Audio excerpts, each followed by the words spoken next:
This visual demonstrates what is known as the Northern Triangle.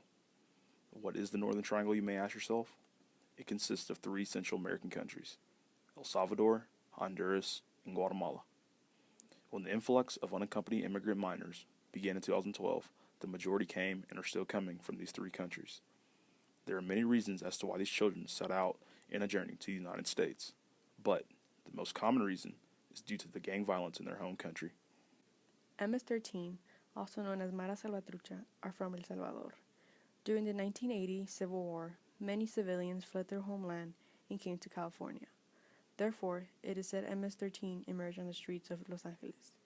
But many were deported back to El Salvador and since then have created an unsafe way of life for Salvadorians. Immigrant children flee their homeland to escape from gang violence.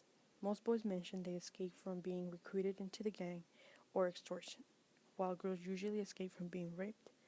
Gang members do not show any sympathy towards the youth community. Therefore, these children set out to find a better way of life and cross the border to the United States.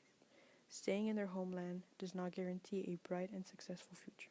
In order to obtain more information on this topic, we interviewed Jaime Jimenez. He received a bachelor's in global affairs with a minor in immigration, both from George Mason University.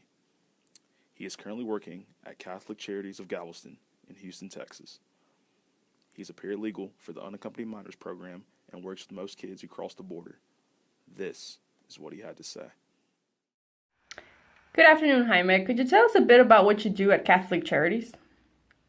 Sure. I'm a paralegal for the Unaccompanied Minor program. What I do here is I screen children that cross the border without their parents, without being accompanied by any adult, and they get detained by the Border Patrol here in the United States.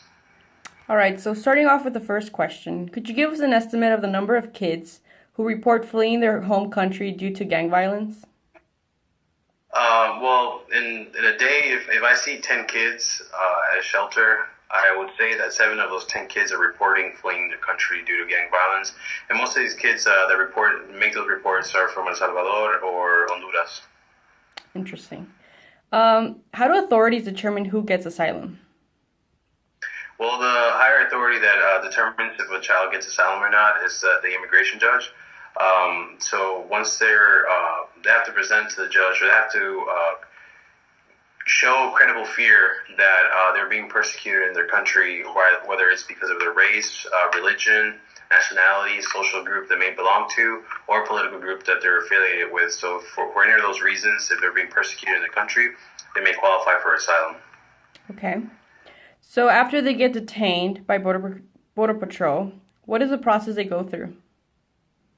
So after detention, what happens is the Border Patrol will screen him, ask him questions, get information from them, and then those kids get sent to the care of Office of Refugee Resettlement, where they're kept in a shelter for a while until they find their sponsors or their family members who are going to fight here with. So what happens is the shelter is in charge of contacting their family member and let them know that the kid is in the United States, and so what happens is the sponsor gets fingerprinted, and they get investigated to see if the child is going to a right parent, because a lot of these kids can be victims of human trafficking as well too.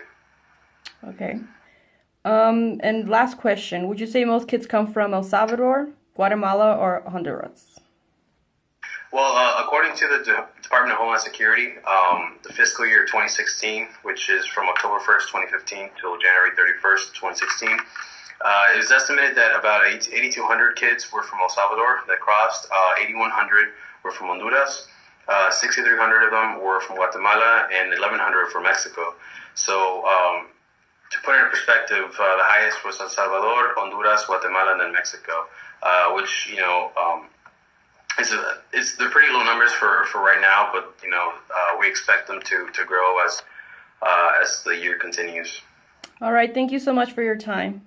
We appreciate this interview. Panda, panda, panda, panda. I got broads in Atlanta, just at the lean, the family. Credit cards in the scammers, hitting the licks in the van. Legacies, Phantom, wait and see, look like a panda. Going out like a Montana. 100 killers on the helmets. Legacies, phantom, wait and see. Panda, pocket smooth, Danny. Selling ball, candy.